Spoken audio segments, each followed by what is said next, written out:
Hey, welcome in. This is an original Tales first story about what happens when someone stops tolerating how they're treated. Let's begin. When I got hospitalized, my parents refused to look after my 5-year-old. And in the grand, chaotic tapestry of family dynamics, there are moments that act as a scalpel, slicing through the thin veneer of civility to reveal the rotting necrosis underneath. And this was my moment. "The child is a nightmare," they said right in front of her, the words hanging in the sterile, antiseptic air of the emergency room like a toxic cloud, heavy and suffocating. It wasn't just the sentence itself, it was the tone. A casual dismissal, a toss-away line delivered with the same emotional weight one might use to complain about a cold cup of coffee or a drafty window. They stood there, my mother and father, framed by the harsh, unforgiving fluorescent lights that buzzed overhead with a sound like trapped insects, and they looked at my daughter, my Mila. I not as a frightened little girl whose world had just tilted on its axis because her mother was strapped to a gurney, but as an inconvenience, a stain on their schedule, a hurdle to be cleared on their way to something better. Then, without a backward glance, without a shred of hesitation that might suggest a flicker of conscience, they turned their backs on the wreckage they had caused and drove off on a luxury sea tour with my sister's kids, leaving behind a silence so profound it felt loud. Later, much later, when the dust had settled and the reality of their abandonment had begun to calcify into a hard, cold truth in the pit of my stomach, my aunt walked in and said, when my parents saw her, they went pale. But before we get to the pallor of regret, or perhaps just the fear of exposure, you have to understand the texture of the betrayal itself. If you've ever watched adults do that thing where they put on their concern face, because there are witnesses, you already know how this starts. It begins with a performance. One minute, my daughter Mila and I were doing our normal after-school routine, a sacred little ritual of ours that involved the shedding of backpacks, the washing of ink-stained hands, and the high-stakes snack negotiations that every parent knows. The eternal philosophical debate of is a granola bar a cookie, and if it has chocolate chips, does it count as dessert or sustenance? She was in the middle of telling me a story, one of those rambling, beautiful stream of consciousness narratives that only a 5-year-old can weave. A tale that began with, "So there was a dragon," but also involved a substitute teacher named Mrs. Gable, and somehow ended somewhere near the extinction of humanity and the rise of a society ruled by sentient marshmallows. The next minute, the world dissolved. It didn't fade, it crashed. We were in the hospital. I'm not going to make this a medical drama, because frankly, the biology of what happened to me is the least interesting part of this story. I'm not interested in describing machines or beeping monitors or the smell of rubbing alcohol and latex that seems to seep into your pores and stay there for days. The only important detail is this.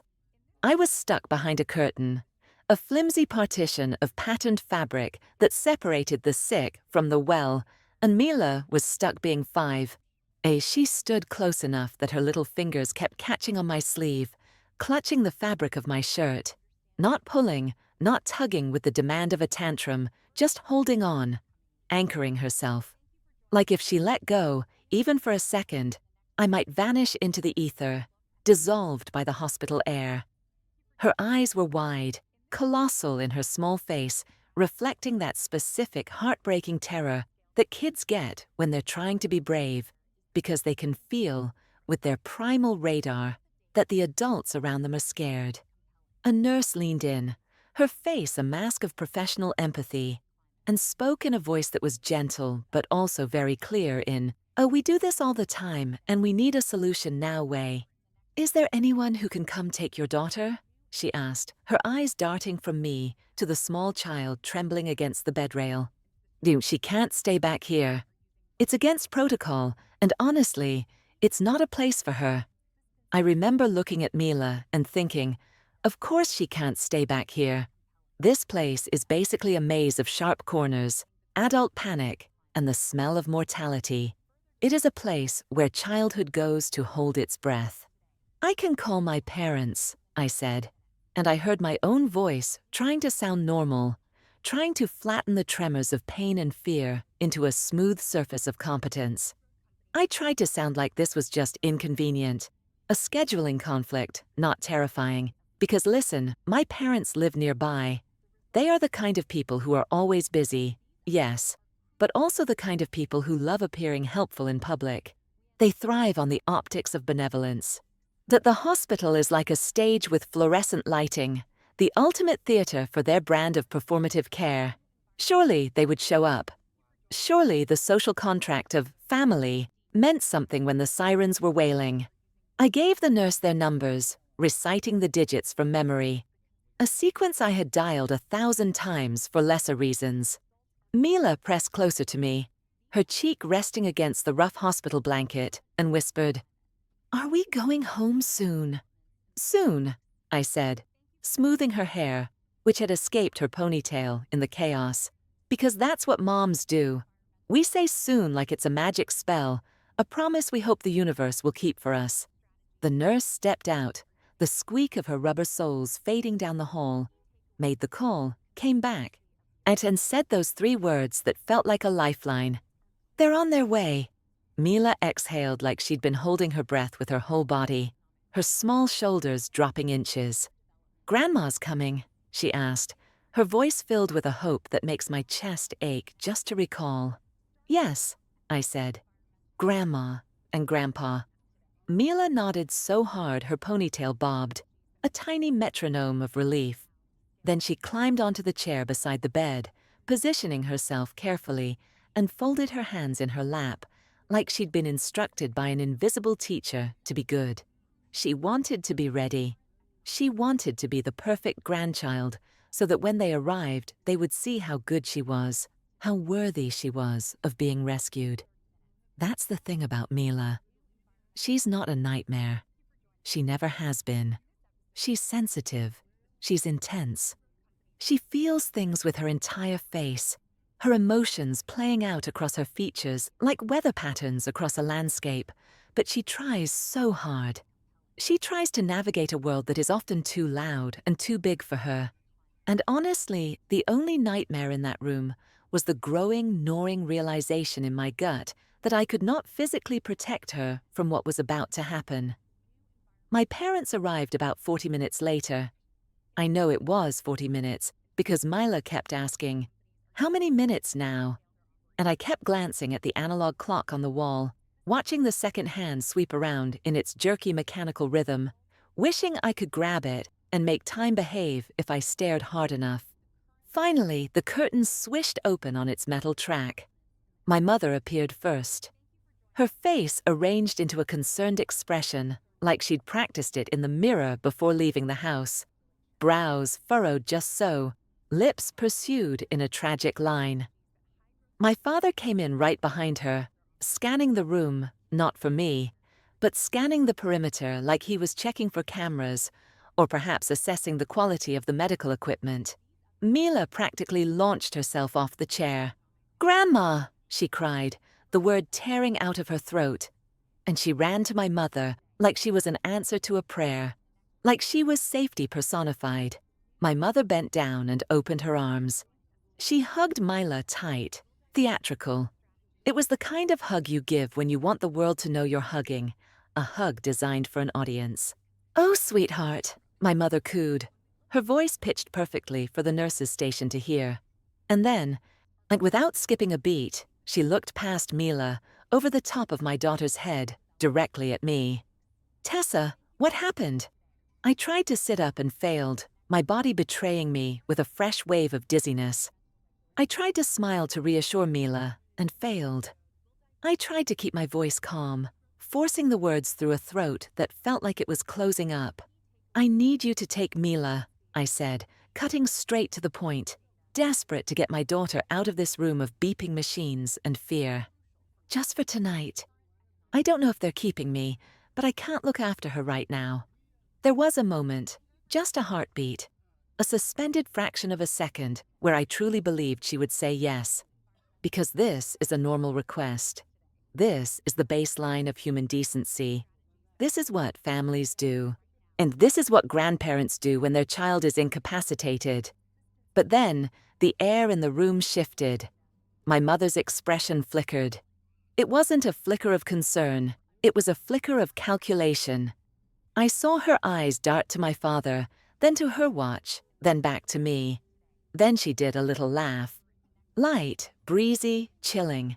The kind of laugh adults do when they want to make something feel smaller, more manageable, more not their problem. "Oh, Tessa," she said. And she didn't even lower her voice. She didn't lean in to whisper so the child wouldn't hear. She said it right there, at full volume, in front of Mila, like Mila was a lamp. Like Mila was a piece of furniture that couldn't comprehend language. "She's a bit of a nightmare. You know what she's like." Mila heard it. You could see the words hit her physically, in like invisible stones. Her shoulders went in, curling forward in a protective hunch. Her face went blank in a way that made my stomach drop through the floor. The light in her eyes simply extinguished. She didn't cry immediately. She just froze, like her little body was deciding whether it was safer to disappear, to turn into stone, to stop existing so she wouldn't be a nightmare anymore. I felt something snap inside me. Not rage exactly, though that was there, hot and molten.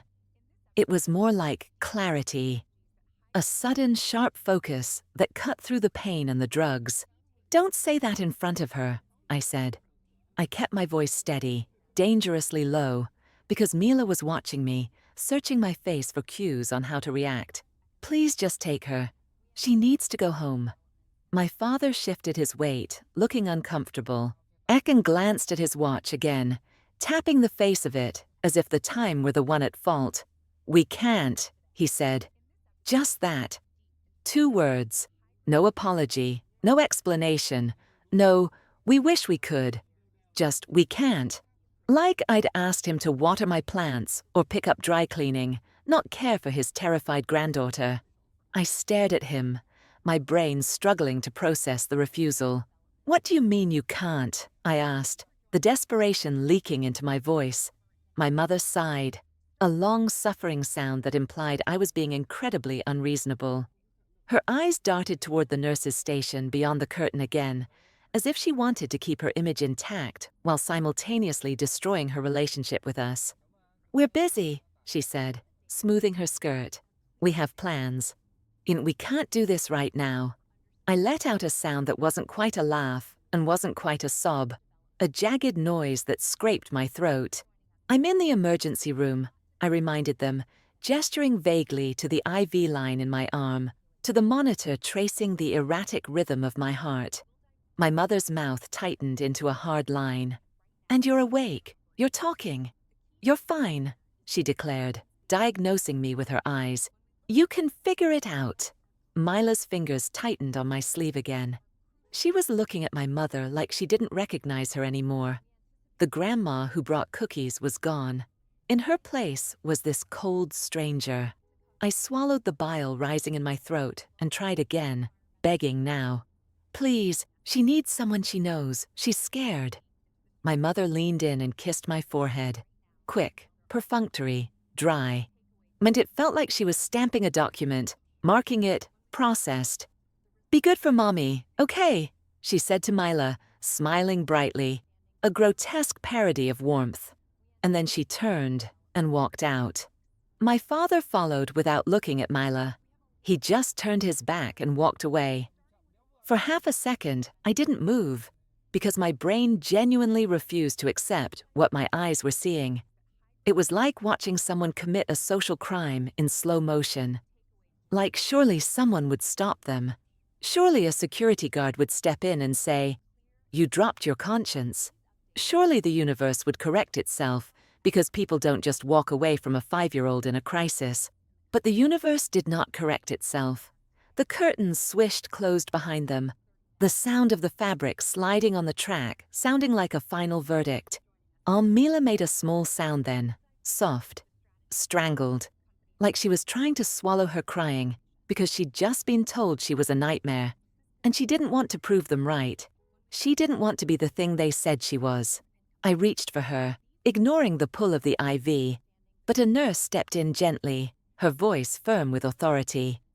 "We need to move your daughter out of the treatment area," she said. "We'll keep her safe, but she can't stay back here."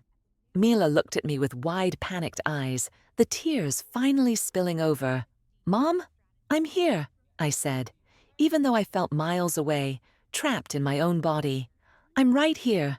Even though I wasn't sure I could keep that promise, I smoothed her hair again, my hand trembling against her soft cheek. "You didn't do anything wrong. You are not a nightmare. You are the best thing." The nurse crouched down to Mila's level, offering a hand that wasn't family, but was kind. "Hey, sweetheart, I'm going to take you to a family room where you can sit and have some water and maybe watch a cartoon. Okay?" Mila's gaze flicked from the nurse back to me, pleading, silent, begging. She clung harder to my hand, her knuckles white, and then the nurse gently, so gently, peeled her fingers off my sleeve, one by one. I watched my child get led away, down a sterile white hallway, because my parents refused to take her. That's the betrayal, not the leaving.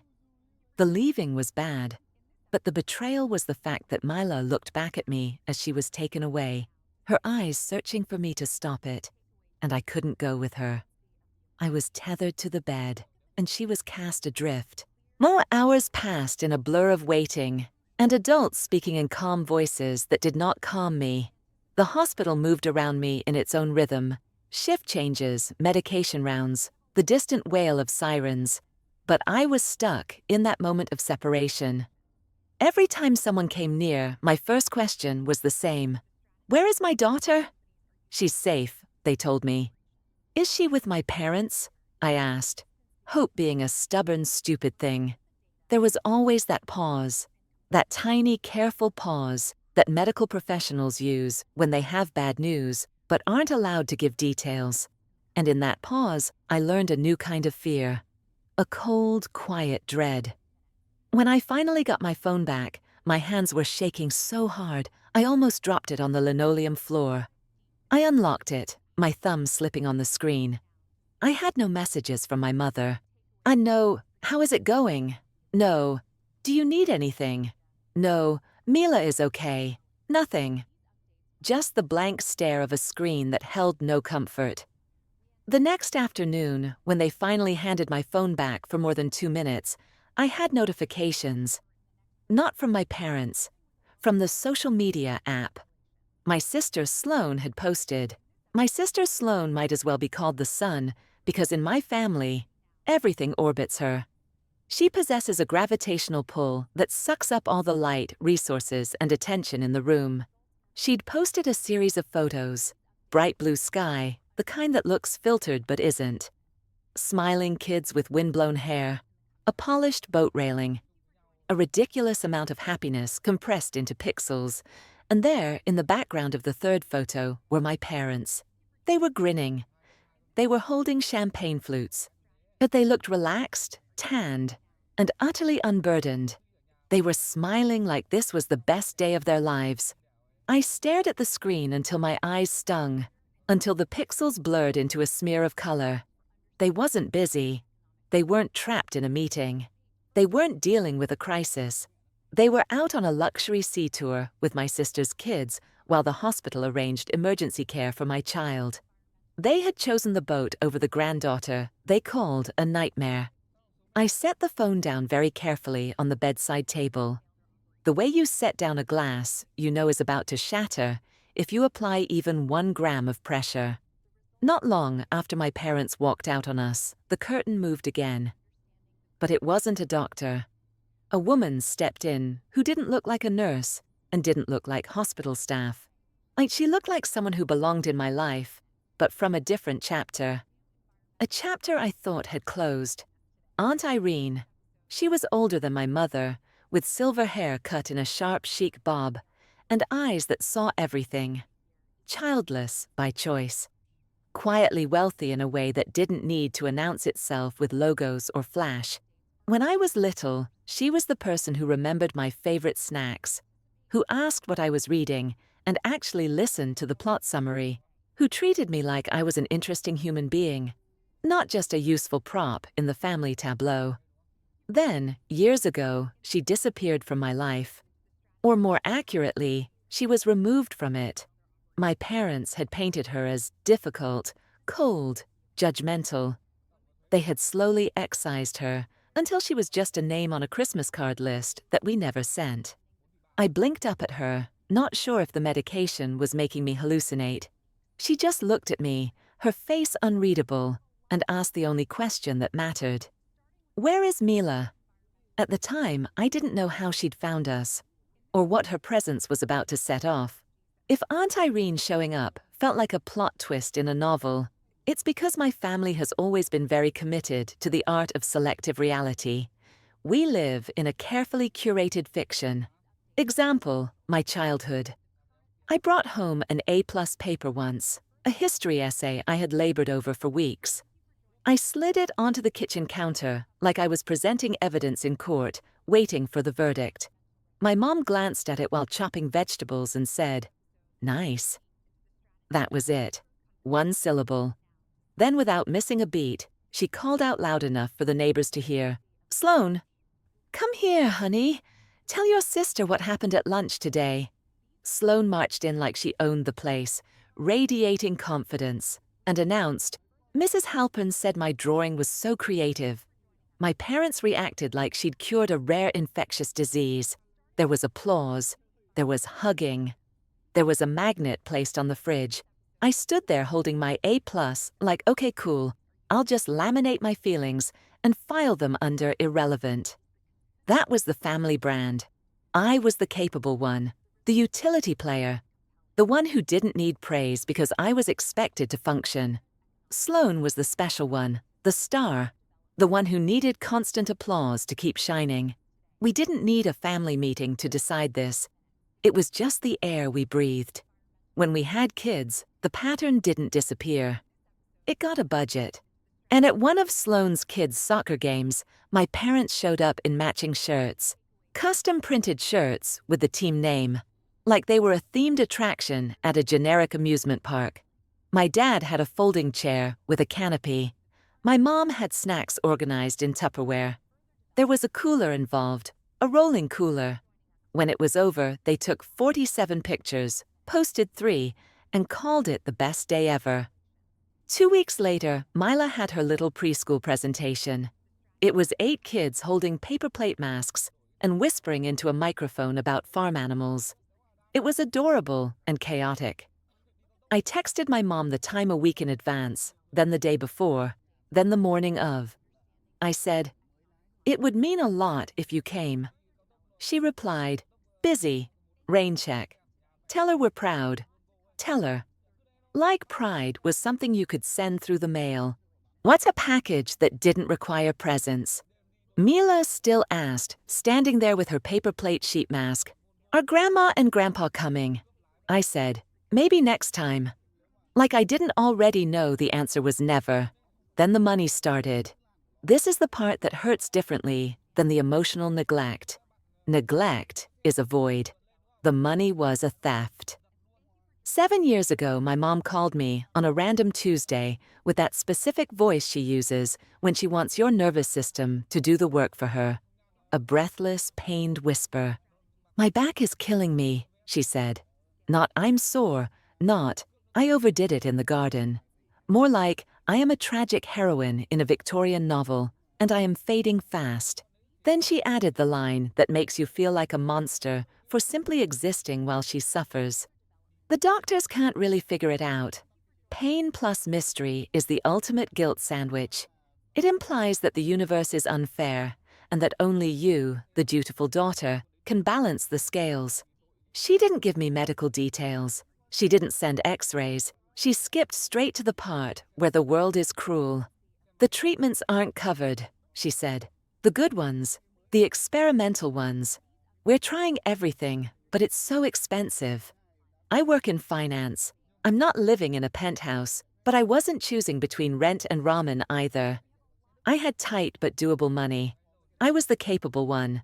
So I said, "Okay, how much?" That night, I set up a monthly transfer, $1,580. My mom loved that number. Specific numbers sound official. They sound calculated. And they sound like they are based on a rigorous medical billing code rather than vibes and manipulation. The first month, she texted, "Got it." Not, "Thank you." Not, "You're saving me." Just got it. Like I'd sent her a package she ordered on Amazon. Then it settled into routine. And once something becomes routine, people stop asking if it should exist. It just is. The extras started about 3 months in. They always arrived like a pop quiz you hadn't studied for. "We need a deposit today." Her back flared again. This new place might finally help, but they need cash up front. Always urgent. Always framed like delay equals suffering. Always small enough to feel petty to resist, but large enough to hurt. $750. Not $10,000. That would make me ask for paperwork. Not, "Sell your car." Just enough to make you think, fine, I can do this. It's my mom. I can skip buying new clothes this season. And every time I hesitated, my mother had a way of making my hesitations sound cruel. "You don't want me to be in pain, do you?" Which is a wild question, because obviously no one wants their mother to be in pain. But also, I didn't want my daughter growing up thinking love equals emergency transfers.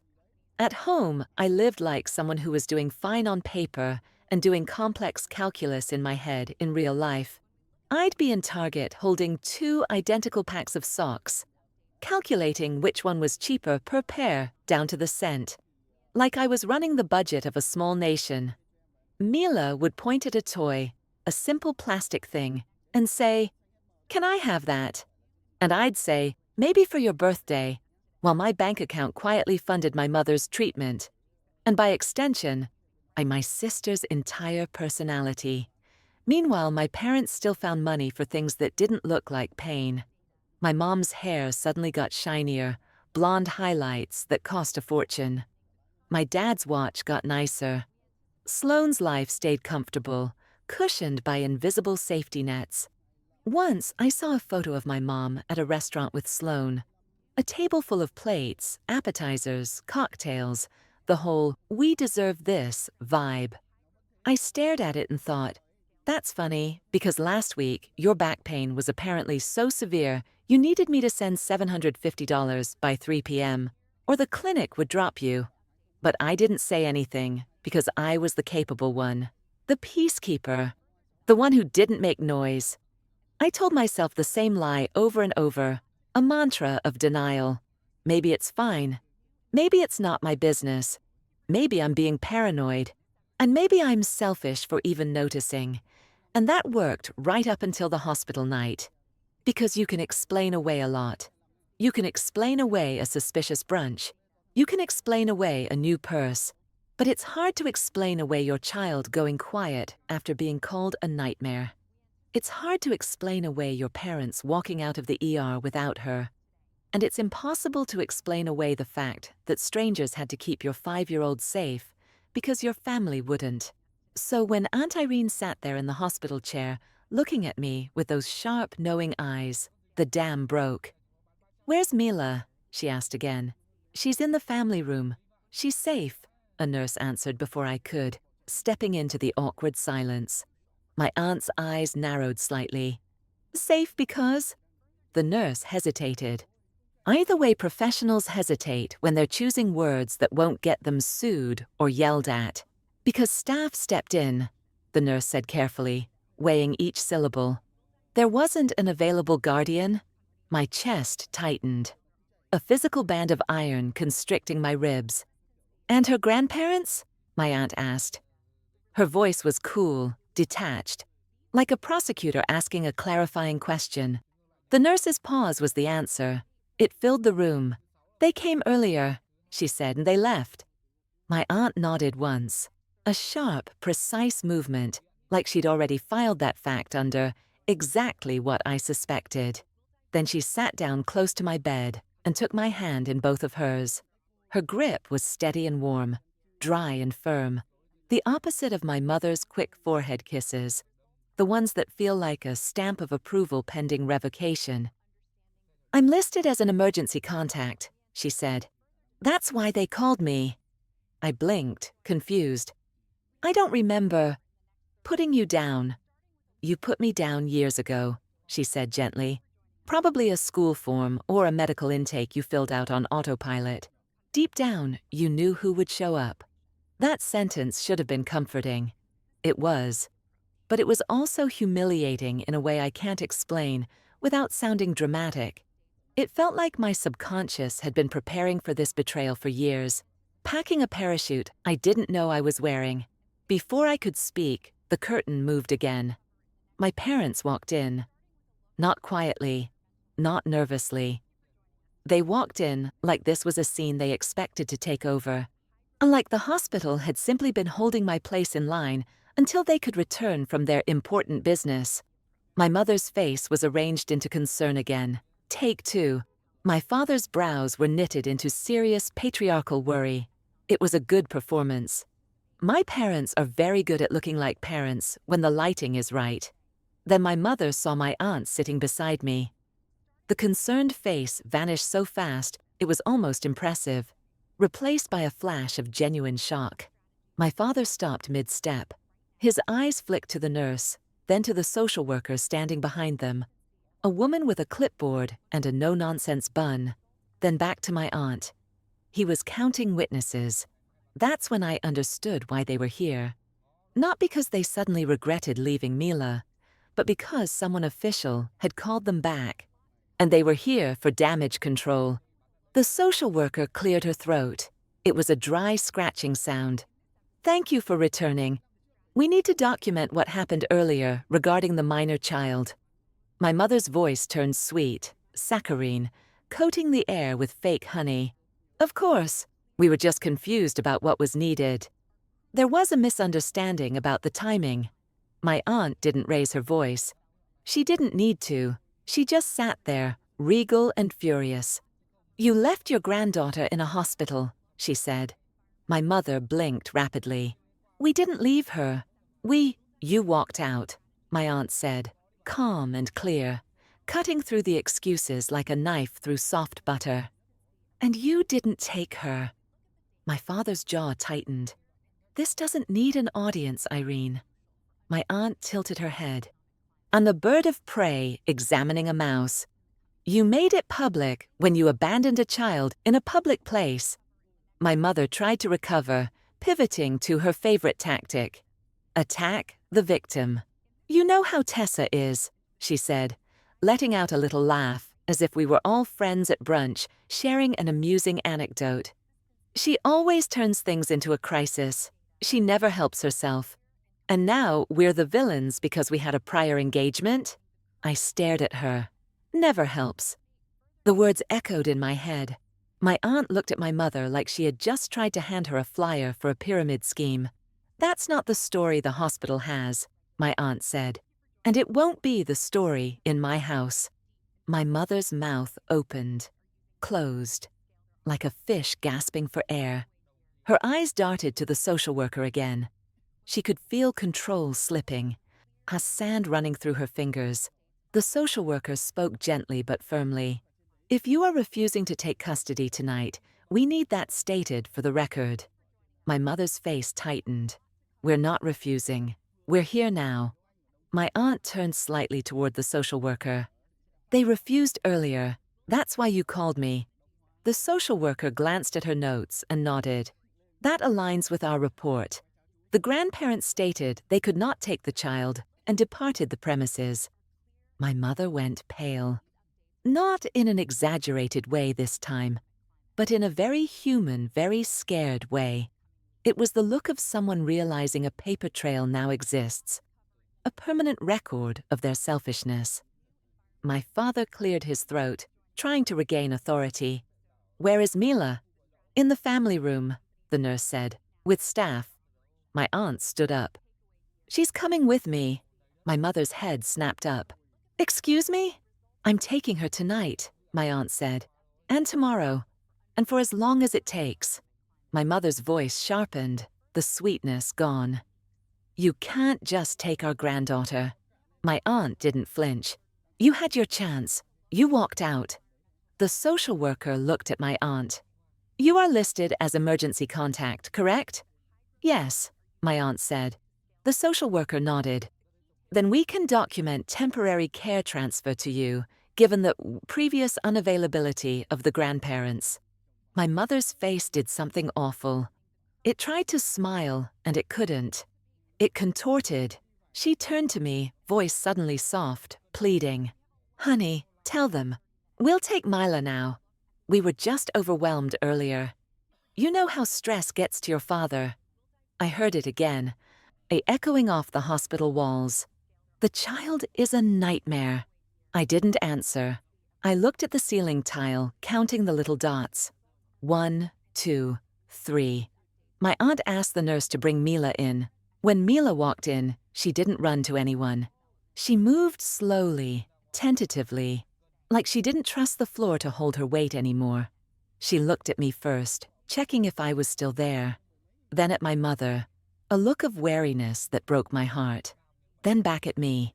My aunt crouched to her level, ignoring the stiffness in her own knees. "Hi, sweetheart," she said. "I'm Aunt Irene.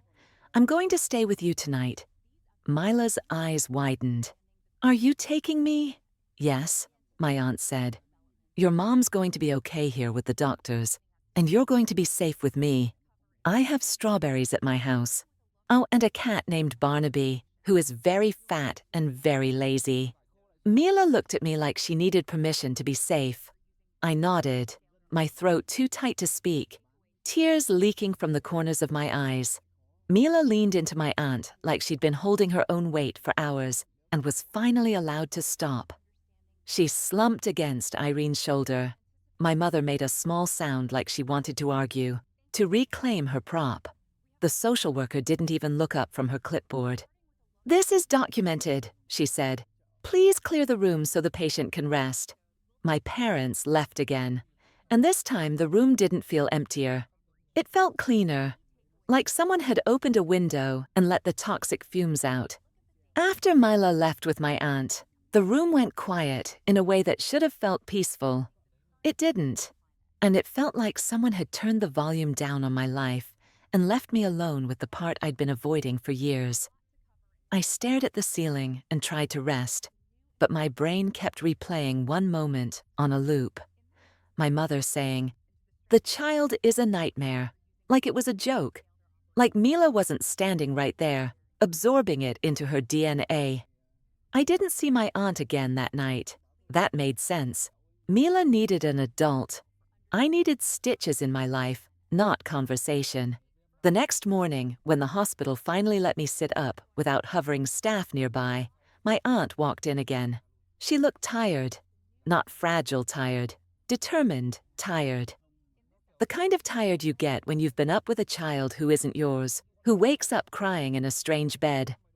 She sat down, exhaled a long breath, and said, Mila fell asleep holding my hand. She wouldn't let go. My throat tightened.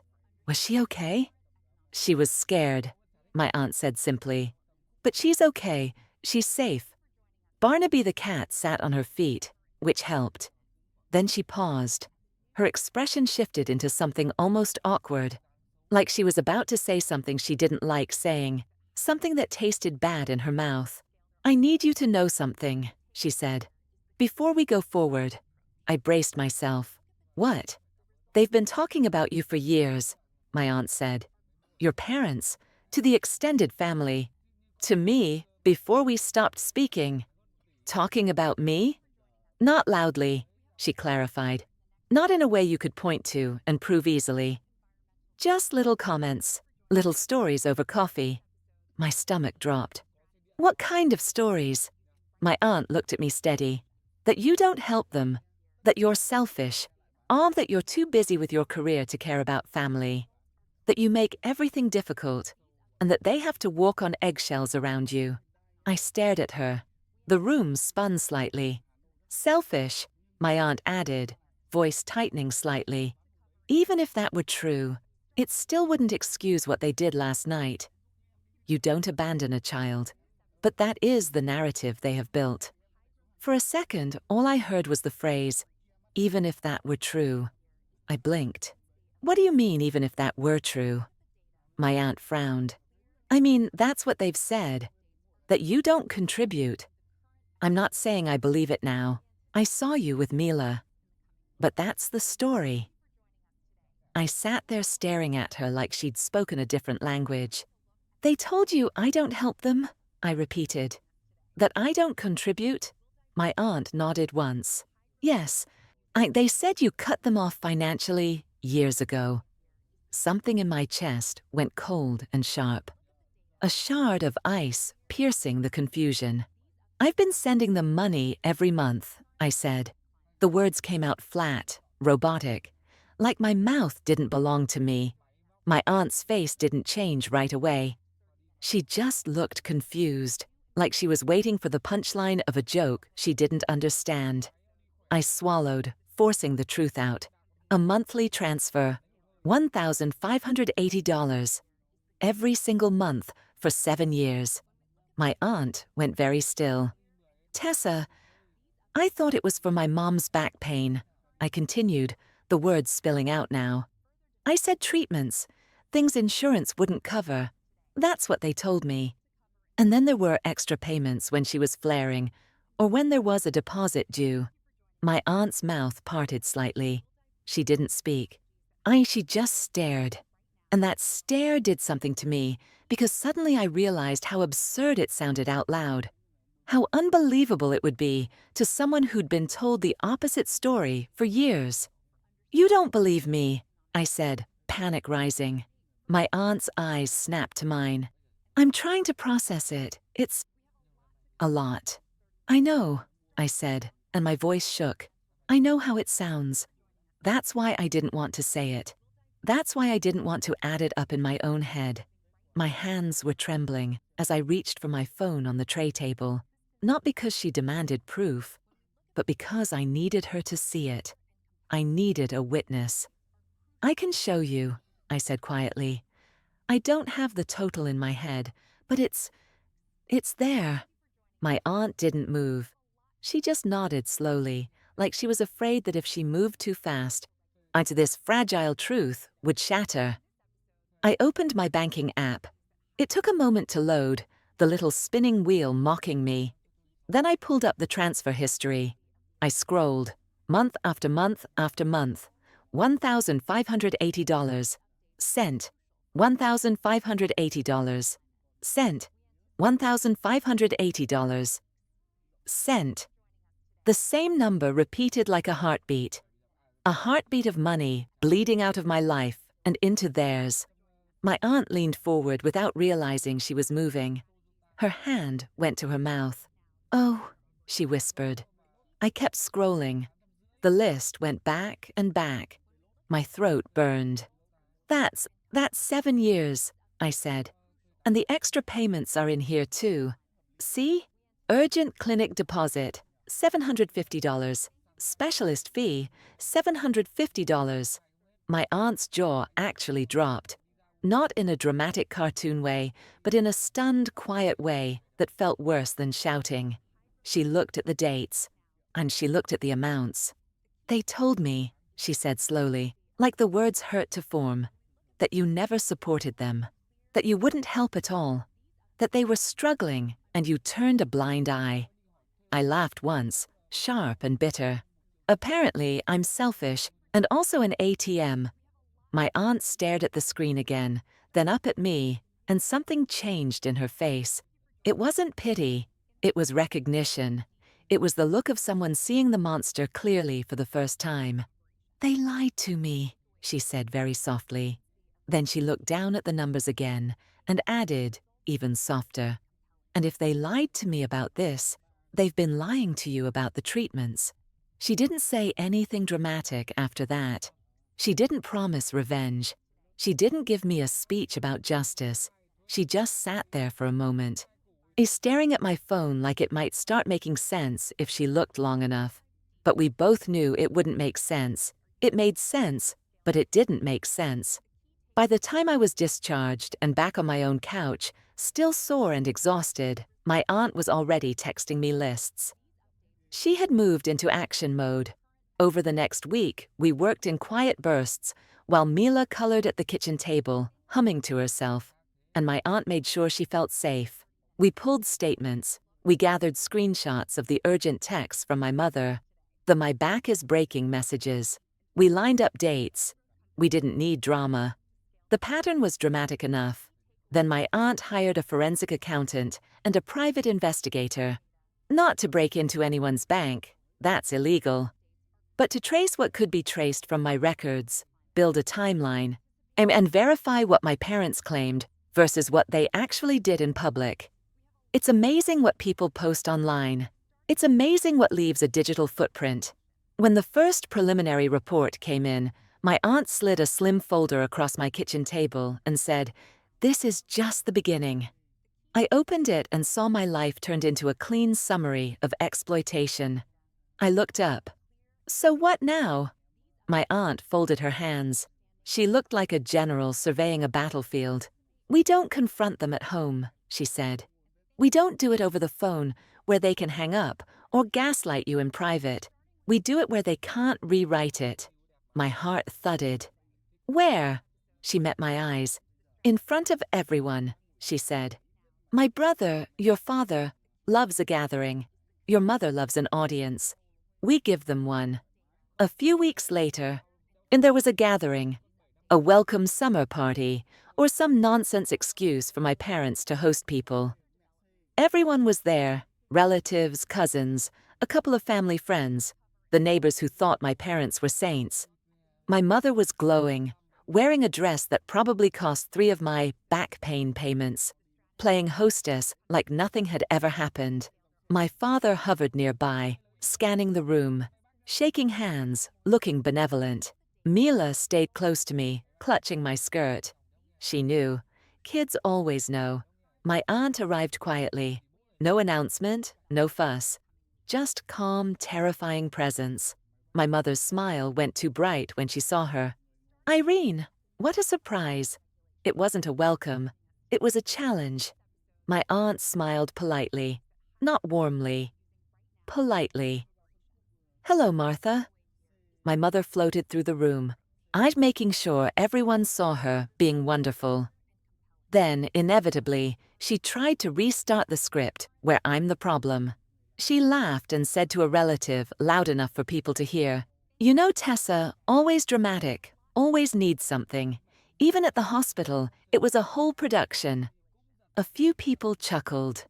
It was reflex. That's how scripts work. You laugh on cue. Mila's hand tightened around mine. My aunt stepped forward. She didn't climb on a table. She just raised her voice slightly, cutting through the chatter. "I'd like everyone to listen for a moment," she said. The room went quiet. Not instantly, but in a ripple. People sensed the shift in barometric pressure. My mother blinked. "Irene, what is this?" My aunt opened her folder. She held it like a hymnal. "You've been telling people for years that Tessa never helps you," she said. My mother's smile twitched. "Well, family matters are private, Irene. We don't need to." My aunt held up a hand.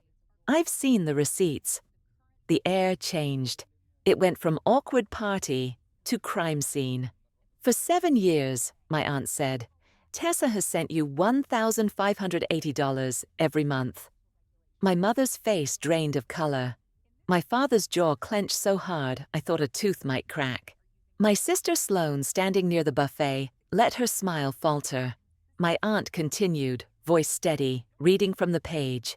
84 payments. That totals $132,720. Someone whispered, "That can't be right." My aunt didn't even look at them. "There were also 42 additional payments you requested as urgent for medical crises. $750 each. That totals $31,500. She looked around the room and said the total like she was reading a verdict from a high court. $164,220. My mother went pale. My father stared at the floor tiles as if they were suddenly fascinating. My sister looked like she'd been slapped. My mother tried to recover, her voice trembling. Tessa offered, "We have expenses." My aunt's tone stayed calm. These payments were tied to a story: back pain treatment, experimental therapy. My mother's voice rose, shrill now. My back pain is real. My aunt nodded once. That isn't the question tonight. She held up a printed screenshot, blown up so everyone could see. This is your message. Deposit due today, or they cancel the program. Date: June 12th. She held up another paper. A photo. This is a photo of you and Sloan at the resort and spa. I date: June 13th. She held up another. This is, her back flared again. We need $750 by 3 p.m. Date: August 4th. She held up another photo. This is a receipt for a luxury handbag purchase.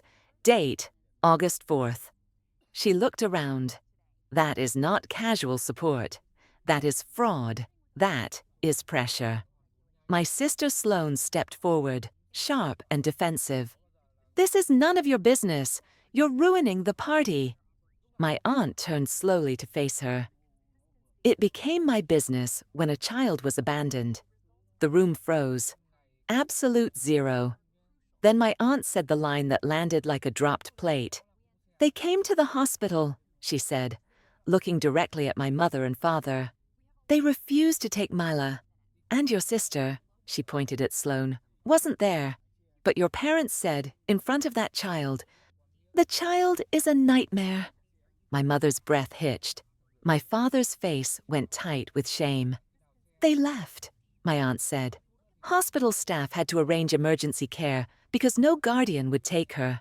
Mila was held by nurses. Mila pressed closer to my side. I felt her little heart beating against my leg. And while Mila was being kept safe by strangers, my aunt said, these two were smiling in photographs on a luxury sea tour with the other grandchildren. My mother whispered, we were busy. It was booked months ago. My aunt's eyes sharpened. You were on a boat. You chose a boat over your blood. Silence. The kind that makes your ears ring. My aunt closed the folder gently. Then she said, I am updating my trust effective immediately. My mother made a small sound like her body tried to argue before her brain could find words. My father's face tightened with fear, the fear of lost potential. My sister went still. My aunt's voice stayed calm. Mila's future will be protected. Tessa will not be used as a financial source again. My mother finally found words. You can't cut us out. We're family. My aunt cut her off, polite as a closed door. I can, and I have. She looked around the room, addressing every cousin, every aunt, every neighbor. People who exploit family do not inherit from me. People who abandon children do not get rewarded for it. And that was it. No speech after, no messy shouting match, no room for rewriting the narrative. The story had changed in front of witnesses. The truth was out, and it was $164,220 loud. A year later, things were quieter. Not magically healed, not perfect. Just quieter in the way life gets when you stop feeding the chaos, when you stop watering the weeds. I didn't just cut them off. I decided to sue. Not because I wanted a dramatic revenge arc, but because once I saw the pattern, I couldn't unsee it. The money I sent for back pain treatment didn't line up with reality. It lined up with luxury trips, expensive outings, and the kind of presents you buy when someone else is paying. My aunt recommended a lawyer who didn't get distracted by tears or offended outrage. The kind of lawyer who likes calendars, screenshots, and numbers. We didn't try to prove every single payment was misused. We couldn't. 7 years is a long time, and treatment is a convenient, slippery word. But we proved enough.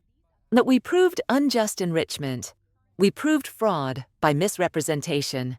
We matched enough dates of urgent medical need to dates of luxury spending that the story my parents sold me stopped sounding like bad luck and started sounding like a criminal enterprise. So we pushed, and we won enough to matter.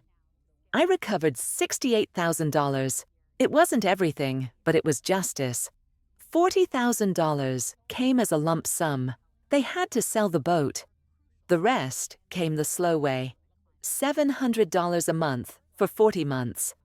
Every deposit that hits my account feels like proof I wasn't crazy for trusting my own eyes. After the hearing, we went no contact. Complete radio silence. No Christmas cards, no guilt trips, no my back hurts texts. And then something unexpected happened. Life filled in the space they left. My aunt became a constant. Not a replacement mother, but something better, an ally. Sunday visits, quiet dinners, someone who asked Mila questions and actually listened to the answers. Someone who never made her feel like she had to be smaller to be loved.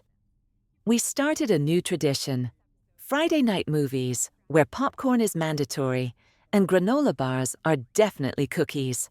Sometimes late at night, when the house is quiet and Mila is asleep, safe in her bed, I still think about how far it went.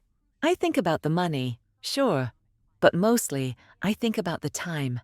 The 7 years I spent trying to buy love that was never for sale. And I wonder if I did the right thing by suing, or if I went too far.